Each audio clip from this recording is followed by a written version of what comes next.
Hello everybody, welcome back to the channel. Today's video we're going to be building this chassis up on 2019 Scania R450.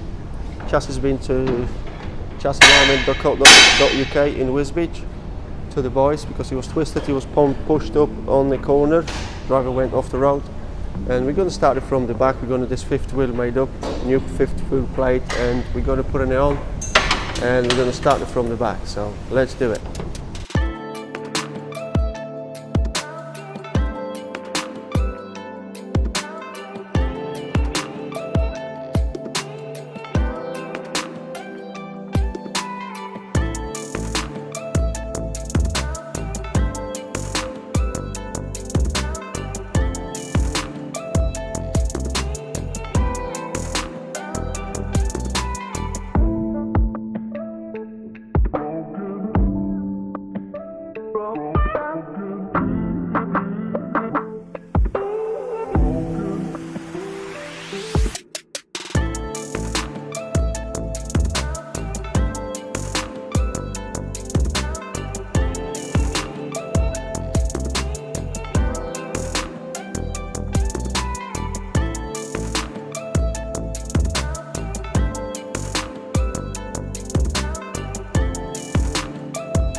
Let's see if it's going to start.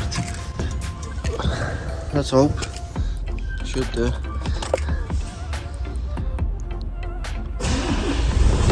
Yeah, just going to top it up with the washer fluid. All good. Well guys, we're all done on this one. Pretty much done, apart of probably washing and taking for the road test. As you saw, as we put them two front corners in, whatever behind there, headlights and bumper corners and all that. And else we put on, it was, I just put them new studs and the nuts on this wheel, because obviously when it went off the road, then we come back on the road and it hit the arm cone or central reservation, something like that. And we put a new top fifth wheel plate. We're just going to grease that. We put a new tank, which is there. So we'll basically just have to road test it, probably wash it, and it's ready to go. And we also put this top ear deflector, this on the corner here, that ear deflector, and we put that as well. So that's it guys for today's video, and thank you for watching. See you on the next one.